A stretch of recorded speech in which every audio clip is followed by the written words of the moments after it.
Hey, y'all. All right, it's halfway through the week. Are you still motivated? Are you still smiling? Are you still trying to help your brothers? Have you lost your motivation? Have you let some bad news that you heard interfere with how you feel? So I gave my first FCA message this Monday night. It was amazing.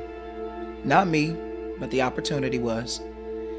I mean, it's really because I assemble, but not really always in the ways that I would like. I enjoy having reasoning sessions, just sitting around and talking about the things of God, talking about the good things of God. Because I was reminded the other day how negative interactions that you have with people will shape your future before you even know it. This is over the course of 3 different conversations that I've been a part of. Naked girls and profane parent videos get shared to the masses while positive messages sit with low views and likes. It's always been a well-known understanding, shall we say, that a bad report spreads faster than a good one. Why is that? Why do we love to talk about it, read about it, form opinions about it?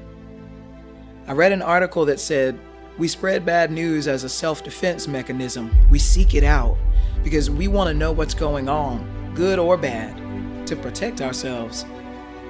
But did you know that you were silently shaping your lives by it as well? And they say to protect yourself, they don't tell you how deep it goes. It's very conscious while being very unconscious as well. So you know that you heard that that restaurant chain was nasty and now you don't go there anymore.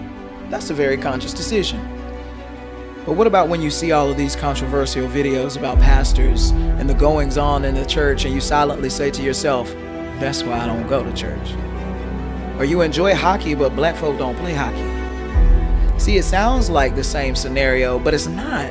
Whether or not you eat a cheeseburger from this place is not going to make or break your soul, but saying I don't gather with other believers because of what I've heard and seen says that and so much more. Saying that I won't live up to my fullest joy and potential because it's not culturally appropriate or the status quo says so much. This is a much bigger deal. I've told you how subtle the enemy is. Now, he likes to implant certain things in your mind. I confess, I'm really good at flat ironing hair and styling it, but I can't do that. I'm a straight man. And brothers, I know you can agree, if you see a guy doing hair or having any sense of fashion, he must be different. I was talking to a homie about this last night and we both laughed because even though I confess these things to be true, I still can't say to you, hey, let me design your outfits. But it's a construct of the mind built by Satan to get us to limit ourselves when he knows we serve a limitless God. Get back to the things you love to do. Don't lose your momentum. Develop these things. Ask God to work with your hands and get into your thought processes. Stop saying you don't go to church because of the people. Make a conscious effort to know that it can be just you and one other person, and it's considered a gathering. The Bible says in Hebrews 11:24-25, and let us consider how to provoke one another to love and good deeds, not neglecting to meet together, as is the habit of some, but encouraging one another, and all the more as you see the day approaching. See, it really is only what you've done for the Lord that will last, and the day is approaching. Countries are expanding territories and claiming land and under the water land and things that should be free. I'm sure you've heard the Orlando Brown interview that's now being memed. You're making us pay for water, grapes, apples, things God gave us for free. Cat Williams is out here just telling all. True or false, I don't know, but he telling it and we sharing it because we just can't get enough of it. And on the political side, people still cannot leave North Korea. But when you think that in a few years, an entire nation could truly believe that their president was a god, or we could talk about our own president who said he had never sinned. Y'all wake up. Bad news is all around us. You say the days of old are gone, but we are living in the days of industry giants. And in the lands where gods are being created, you better expand your faith. Expand the grounds of joy and worship.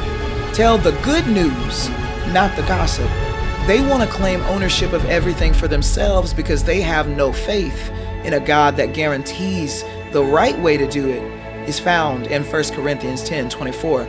Do not seek your own advantage, but that of the other. So because we've been studying and we want to do it right, when we make it, we're going to put our brothers on. When we hear about good news, we're going to tell our sister. This is how you win souls to the kingdom, by being all the things that God called you to be, looking out for the well-being of your neighbor, telling them the good news, all of the good things. Because the enemy is encroaching on your territory and it's either do or die. Don't limit the God that lives in you by disseminating bad news. See, I've told you it's only what you've done for the Lord that will last. So if you see your brother falling, pick him up. Don't take a picture and send it out and share it and talk about it to all your friends. Pick him up. You got this.